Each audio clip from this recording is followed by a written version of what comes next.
Good morning, everybody. Here in Brownsburg, about a mile from CSI, at Kevin Thomas Jr.'s new digs, Mean Green shop. We'll come on inside. Hey guys, KT. what's going on? This is his new shop. Got a little apparel area. Yeah, A we got couple of some, the big trophies, and we'll got let some KT give us a apparel. tour here. yeah, we got some apparel here. We got new shop, so everything's kind of fresh on where everything's at. But I think it all came together pretty well. I just wanted to get moved here before the race season starts and get a little fresh start on just being organized and things like that. So if you want to do a little shop tour, I guess we could do that now. Sounds good. So luckily we get to park the trailer inside. That's a pretty big deal, especially with the weather that we have around this place. So being able to park inside is able to keep everything clean. Usually we have a spare car up there for the USAC races. We got it down. We're making a few little modifications to it. Obviously tire racks, everything as organized as you can get it. Over here normally we have like an engine cabinet. Usually got an engine in there. It's actually getting rebuilt right now, so that's where that would go. Try to be as organized as we can with our bolts. Just as much stuff, spares, things like that as you need. You know, fittings, everything that could go wrong at the racetrack. Nuts, bolts. You know, we actually get down to as much as a panhard bar member. So it's just little things like that. A few people have taught me about running for a championship. But try to be as prepared as you can. Obviously, in here's front ends, rear ends, steering gears.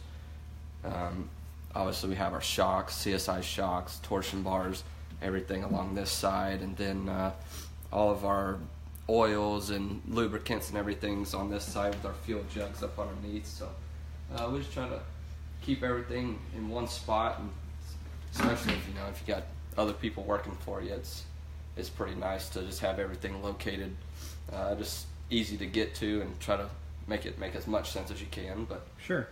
Yeah, we were excited to see you guys partner up with the Hoffmans this year. We won a couple of USAC championships with them and a little 500, and we know this is your team with some support from them. So you've been a long-time supporter of CSI, so it's cool to get both of you guys together and see the 69 back on CSI shocks, and hopefully another USAC championship. So yeah, I hope so. Yeah, it's been a great partnership with them so far. Florida went very well for us. We didn't get the wins that we wanted, but I mean, that place just a little difficult, and I actually ran the best I ever ran there. So we see our Mean Green car sitting right there. We got a second car next to it, and putting together a little third car just to run local shows and try not to get into our USAC inventory. So I think we got a pretty good little team here, just kind of separating everything and making sure that we're prepared on the USAC side, so we don't get into running our second car maybe sometimes and tearing it up and having a thrash. So sure, it's just little things like that I think running your own cars and being able to adapt to your own cars at the racetracks that we race at.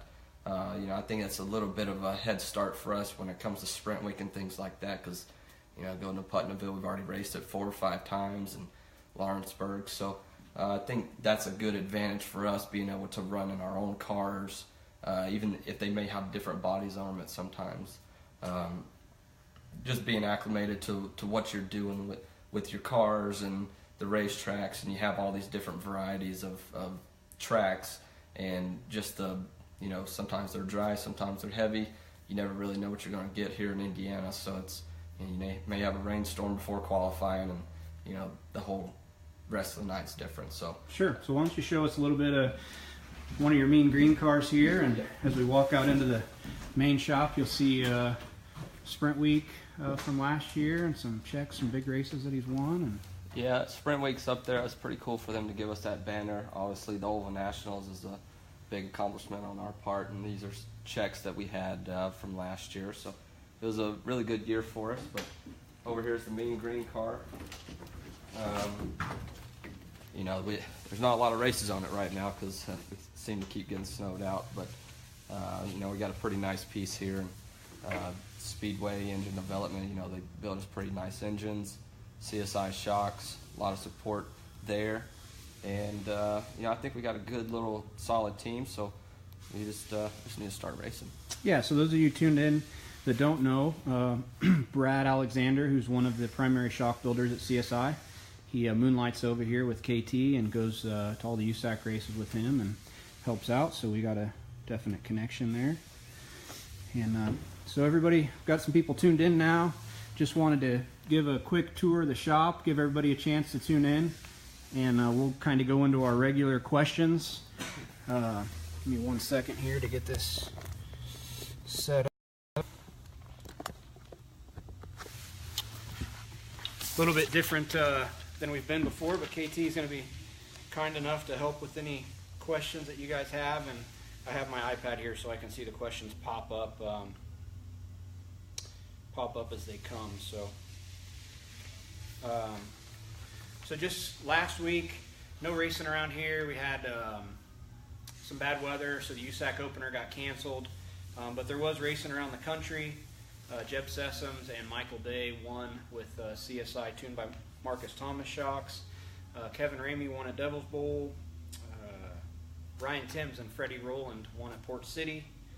And Corey Day out in California. So there's a couple shootout winners for us, starting the year good. And then Mark Malapard won the BCRA pavement race at Madera. So this week, KT will be in action, No Way Out 40? Yeah, No Way Out 40, and then there's also an MSCS race, the opener at Putnamville. So.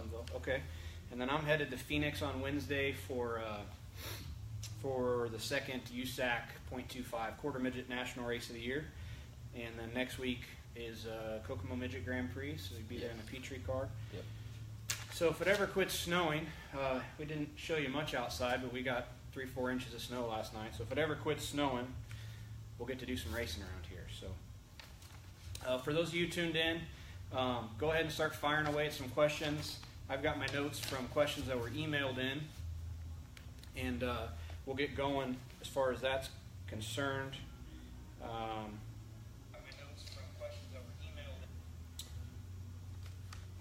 Trying to see. Okay.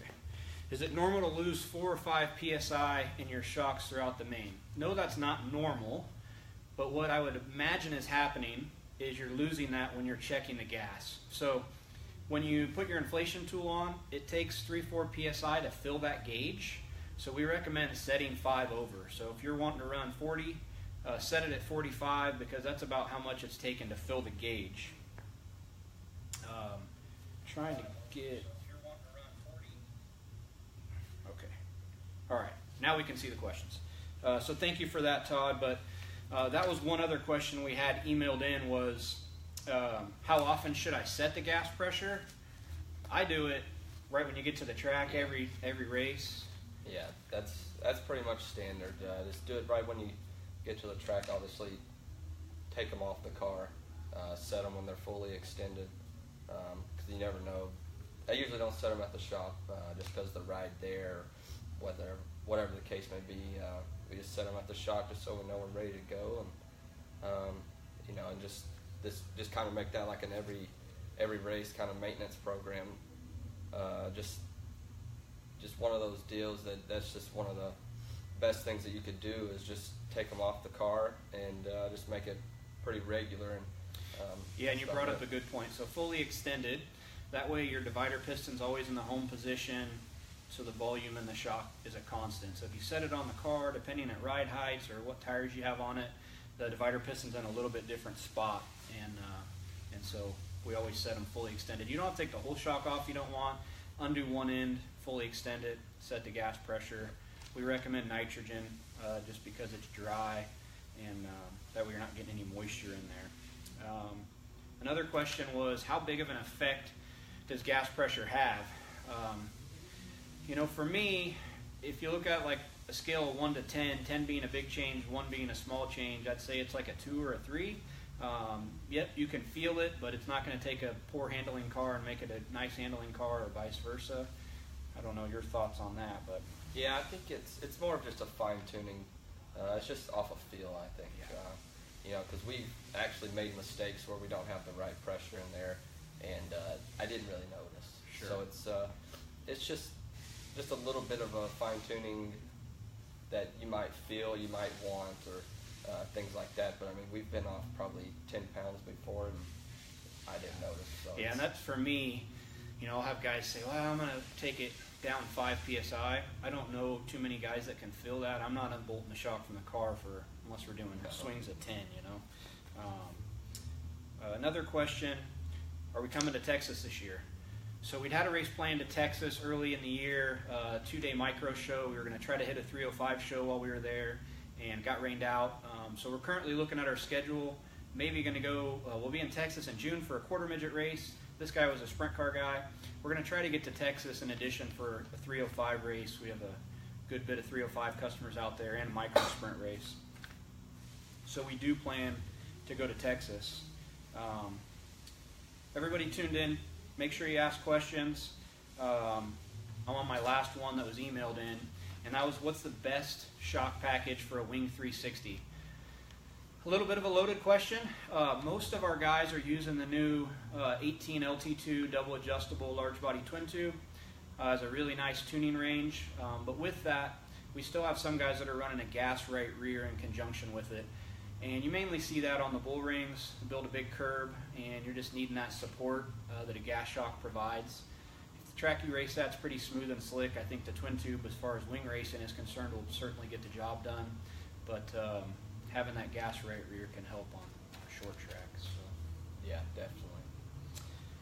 If anybody else has any questions, go ahead and ask. Otherwise, we will sign off here. We'll give you a couple seconds.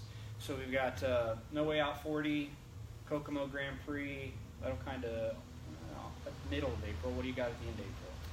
End of April, I think April 21st is the next startup of USAC Sprint Cars. I believe that's at Montpelier. Okay. Yep. And hopefully the weather moves out, we can get to racing here. Okay, so Justin Stretch, what is changes a driver can make with in-car adjustments? I'll let the driver answer.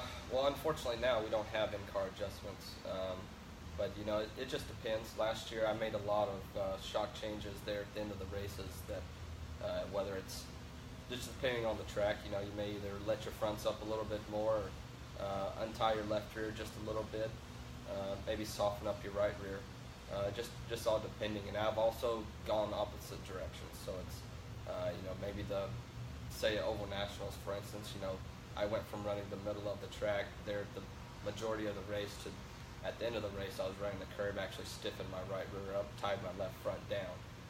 So it's just a combination of the track and what you're feeling and where you're running. So it's just little things like that I think can help you progress maybe a few spots during the feature, or Sure. Maybe even win the race.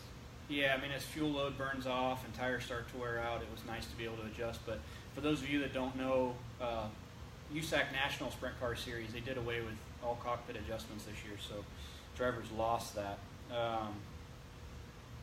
Stellar Race Products on a Wing 305. When the track gets dry, slick, and we put tie down in the right rear, do you recommend leaving tie down in the left rear? Yeah, we do, especially wing racing, because if the car is not laid left, it's not going to roll the corner nice. So if you took a bunch of rebound out of the left rear, added rebound to the right rear, it's going to tend to roll over on the right side, especially in dirty air.